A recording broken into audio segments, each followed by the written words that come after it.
Yes, kali ini gue akan membahas sebuah film yang udah 3 tahun gue tunggu-tunggu banget. Apalagi nih bintang utama adalah bintang yang termasuk favorit gue, si Rose Byrne. Itu gue sangat suka banget penampilan dia di tiap filmnya.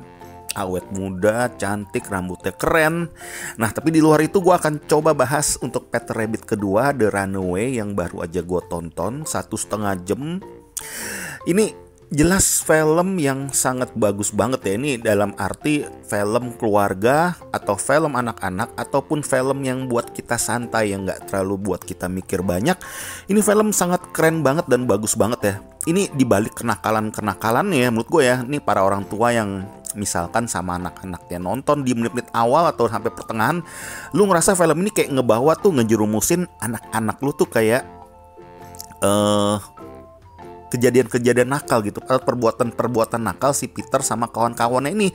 Tapi enggak loh, lu harus nonton sampai habis, karena ketika kita sudah nonton sampai habis, ini film Peter Rabbit 2 ini banyak pesan-pesan penting atau pesan-pesan tuh yang ngebuat tuh kita jadi mikir atau kita tuh jadi berpikir hal-hal yang sangat positif di balik film ini. Jadi maknanya film ini menurut gue ini sangat positif banget. Ini sebagai informasi ya, waktu Peter Rabbit 1 ya tuh film sukses banget ya.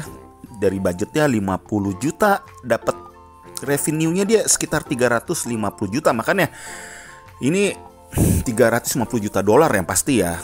Dan ini pasti 3 tahun ya untuk ukuran sequel ya. Kalau kau bilang ya untuk ukuran sequel itu juga termasuk cepet ya, 3 tahun ya. Ditambah kan lagi ada pandemi seperti ini.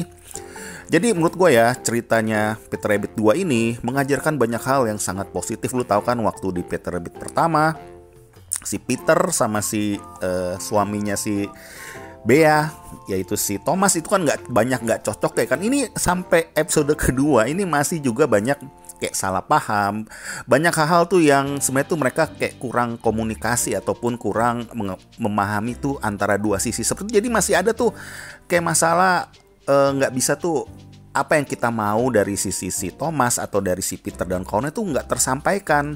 Dan akhirnya di film ini menurut gue ya, tuh caranya sang sutradara si Will Gluck ini yang menyatukan mereka akhirnya, atau membuat segala itu kalau orang bilang ya indah pada waktunya. Ini menurut gue sangat bagus banget dan sangat indah banget. Sinematografinya keren, original soundtracknya juga keren-keren banget. Di endingnya lu bisa lihat, lu ntar jangan langsung lu pencet matiin ya ketika sudah habis. Itu ada lagu-lagu yang menurut gue keren, dan juga kayak ada sedikit bocoran mungkin ya untuk Peter Rabbit ketiga ya, ada kayak sekelompok ya, lu ntar harus lihat deh itu deh.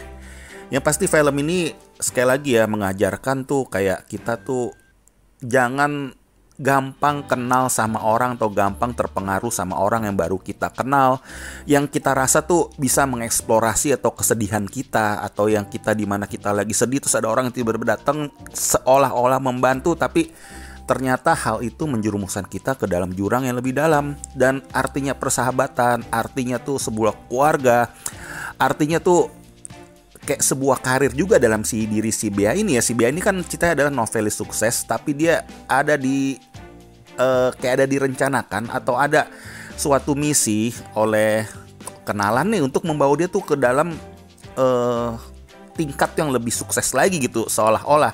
Tapi ternyata dengan berjalannya waktu dia tuh kayak nggak bisa tuh jadi diri sendiri. Kayak semua itu banyak diaturnya, semua itu banyak yang tidak sesuai dengan hati nuraninya. Makanya film ini menurut gue nih bagus banget. Peter Rabbit kedua, The Runaway, ini ngajarin hal-hal yang sangat-sangat positif ya. Ini malah menurut gue ya, para orang tua ya, ini harus ajak anak-anaknya untuk berpikir positif atau nonton film ini.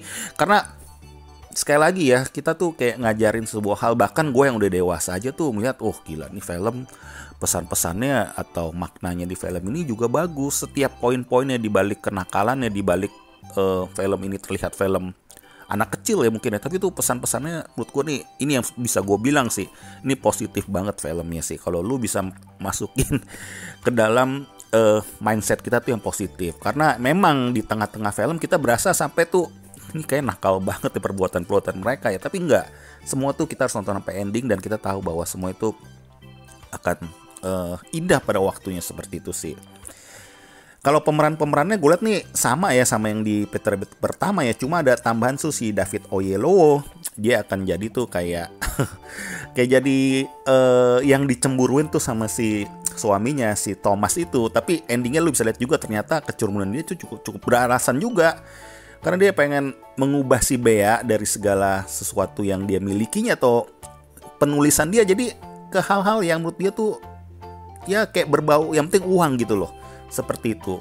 Pokoknya pesan-pesan film ini bagus banget deh. Itu yang bisa gue ungkapkan dan gue ulang-ulang dari tadi ya. Kata-kata itu yang bisa gue ungkapkan film ini.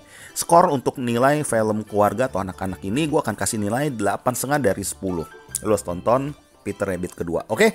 Paling sekian dulu ya pembahasan gue untuk Peter Rabbit 2. Ini gue nantikan banget Peter Rabbit ketiga lah. Ini film tipe-tipe film yang rewatch kalau kita nonton ulang lagi juga bakal enak untuk ditonton. Sangat menyegarkan, sangat heartwarming, sangat tuh bikin mood kita tuh naik banget film ini. Oke? Kalau ada saran, ada masukan, ada teori tentang film ini atau mau komen tentang film ini, jangan lupa lu cantumkan di komen. Dukung gue terus agar gue terus eksis di Watching Movie Channel. Oke, terima kasih. Hasta la vista.